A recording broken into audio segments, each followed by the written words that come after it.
Hey, Christina from Proverbs 31 Homestead. Thank you to all the new subscribers, and some of you who've been around here for a while may be wondering where the heck I have been. Well, it has just been, we've just had too many projects on the homestead, and sometimes it's just easier not to have to worry about the camera. One of our big projects, though, has been to create an actual, real for sure, vegetable garden. Yay! We have been here, it'll be about 6 years this summer, and I have been planting in pots and in old bathtubs we found in the brush, all scattered kind of around, pulling, long hoses around, and it was just a pain. And so finally, we chose a spot. It was hard to find a spot on our homestead, just because we're on a mountaintop. So we needed flat ground, we needed lots of sun. We finally chose one, and my husband has been really working hard to help me prepare this. He scraped the soil and put up a beautiful deer fence, yay, because last year the deer pretty much ate all our vegetables. So this year, knock on wood, all will be well. But I wanted to show you how I go about creating a brand new garden. So I have been gardening for a long time. Probably 2 decades, at least on my own. Plus I used to help my dad with his garden, his vegetable garden. And I have tried lots of different methods, and I just keep coming back to this one. And that is because, number one, I feel like more than any other method I have tried anyway, this method works a little more with nature, which if you've been gardening a while, you will learn that whenever possible you want to work with nature, because otherwise you are going to be working so hard, and if you even pause for a moment, nature will win. So this method really is helpful in that regard. I get great soil out of it, I get great results with my plants, and it's easy. It's really easy. So this is a no-till or no-dig method, which is beneficial in that it helps protect the soil, makes the soil healthier. And I have a blog post that details this in a little bit more detail. I will put that link in the comments. So you saw me planting the base of a brand new cattle panel trellis with cucumber seeds and with yard-long bean seeds. And if our weather ever quits being wonky and cold, so strange for May, those will be growing beautifully up over this trellis. So what you do is you gather as much cardboard as you can get after you have either mowed or scraped the soil, whichever is easier for you. In this case, we did some scraping because we have an awful lot of invasive blackberries that they're going to be hard to get rid of no matter what we do, but we thought that might help somewhat at least. Starting at around Christmas, went around and told all my friends and family, save your cardboard. I don't care what kind of cardboard, just give it to me. And they were kind enough to do so. In addition, I also found that Facebook Marketplace was a great place to look for cardboard. Who would have thought? I found a lot of people who have moved, give away their moving boxes. A lot of times they're already broken down flat, and there's easy to remove tape, no labels to worry about, no staples to worry about, and that has been a great resource. But I've got quite a large garden here, and eventually it will entirely be covered with cardboard as a mulch or as a way to suppress weeds. And so that's a lot of cardboard. So I have also gone to like mattress stores, or you could go to appliance stores, or anywhere you can get cardboard boxes, really. I mean, I've been known to walk out of the grocery store and I see a box laying there and I say to the Starbucks lady, hey, can I grab that? And she says, sure. I'm not picky. I take one or tons. Ideally, that cardboard is going to just be plain brown, okay? Because that has very few chemicals in it, if any, that aren't natural. And studies have been done that show that is benign in the garden. If there is print on it, ideally it's black. But I have also been known to use, things that have green or blue print on it. It's just that color and not a whole bunch of other colors. Most of those dyes are made with soy ink, so it's not too much of an issue. You do want to avoid anything slick anything that has full color photographs, because that's going to have plastic particles in it. You don't want microplastics in your garden, I'm sure. You got to pull off any tape, any labels that have any plasticky kind of residue. Some people are concerned about cardboard. Is it really organic? Well, it's been used in organic gardens for a long time, decades. And the glues and things that are used in it are almost always organic, made plant-based.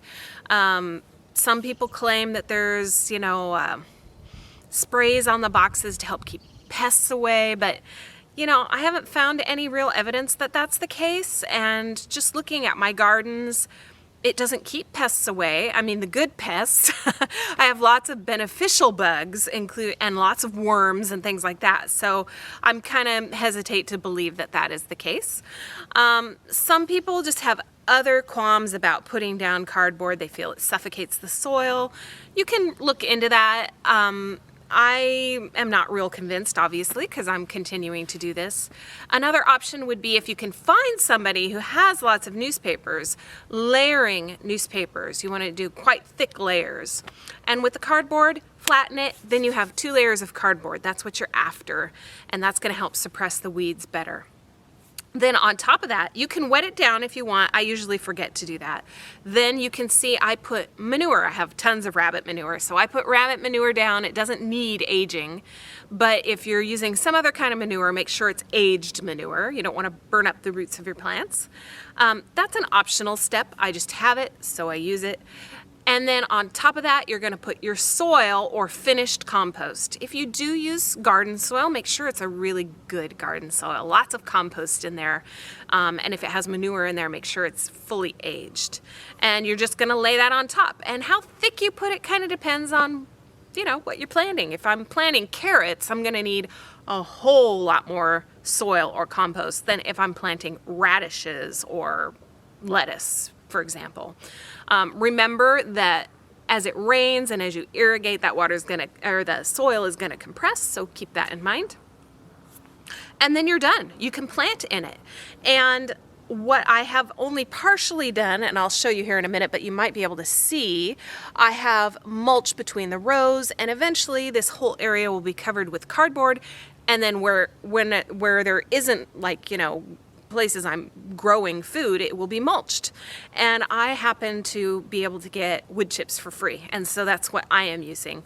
You could also use organic straw or pebbles or whatever or other organic matter you can find, and that is cheap. That's what we're after here. You don't want to be spending tons of money, hopefully, on this. I always believe in upcycling where possible.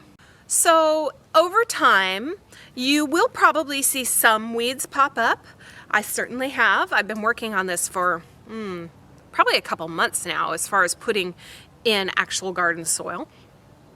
And because of this method, it's really easy to pull any weeds that you find. If you have really persistent weeds, like you can't get the root for whatever reason, I have some, I can't think of it. Oh yes. Foxglove. I have some foxglove coming up in my garden. It grows wild here. And so I can't seem to get the roots, which is unusual. So I've been just chopping it off at the soil, tossing that weed that hasn't gone to seed, that's important, just down on the ground. It's called chop and drop, and it acts as a mulch and as a fertilizer as it decomposes. And eventually that plant is going to give up and die, and those roots in the soil will actually help fertilize and make the soil better. If you don't want to, pull weeds, or you've got a bad patch of grass that you're struggling to get rid of, shouldn't be too big of an issue with most grasses. If you have really deep-rooted grass, you might want to dig that out before you start. But you can just throw more cardboard and more mulch on top of that. Eventually, you're going to smother it out, so nice thick layers. And that's so easy. It's so much easier than tilling and, hoeing and all these other things that are they're more traditional. Although no dig has been around for decades, probably starting officially in the 20s or 30s. It might go back even further. So let me just briefly show you what it looks like. So here's that trellis you just saw me planting. Eventually all around it, and in the middle of it, that will be mulched with cardboard and my wood chips. And then over here I have some of my tomatoes. I hope to plant more, but this is the start. You can see I have, these are water jugs over some of them because we had a hard frost warning or two this last week or so. But even so, despite the cold, they're pretty healthy. And again, there will be mulch where you see cardboard now. And then here's the rest of the garden as it stands right now. I really like these berms. It's an old method. It goes, I know, at least as far back as the colonists, probably goes back further. You get the benefit of good drainage and a little extra warmth without the cost of, you know, building a raised bed. And a lot of people ask me, does the soil wash away or blow away? And no, even in our heavy rains and with our wind, that does not happen. Over time, those berms will kind of flatten out just because they get compressed. So that's why you add more organic matter, more compost, more manure, whatever you like to use. And you can see I do have my wood chips down on some rows. None of my rows are straight. I am not a type A personality. It isn't that important to me.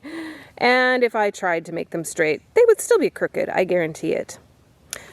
Some of the few things that have been growing really well are the radishes. I harvested some already, and the onions, and then over there the turnips are doing really well with this wonky weather. You can see over here, this is just a random piece of cardboard. I had one piece left. Nothing's planted on it. I just have dirt sitting on it to hold it down, weigh it down until I can get mulch over it. And over here, these are winter squash. And I think I stuck in some Brussels sprouts too, because I had some. You can see there at the ends, there is lots of grass. I just keep whacking that back, and as I get cardboard, I'm going to be laying it down over that and mulching. And that's true. You can really see over here on the fence line, that's going to be covered on both sides with cardboard and mulch, so I don't have to worry about weed whacking or mowing or tilling or anything like that. And I'm sure next year I'll probably expand the garden. I have plans to put in some perennials, for example. But this year, this is probably enough to give us our veggies for the year. I hope to plant some more tomatoes. Otherwise, I might have to buy some. But this is a really great year to start a garden or expand a garden. And this is a really easy method to get it done. No waiting involved. Just grab the materials and throw the stuff in. And with inflation and shortages, you're going to be so thankful for whatever you get out of your garden. So if you have questions about gardening or homesteading, please ask. That is what I am here for. This is why I have this channel. And I hope to see you next time. Bye.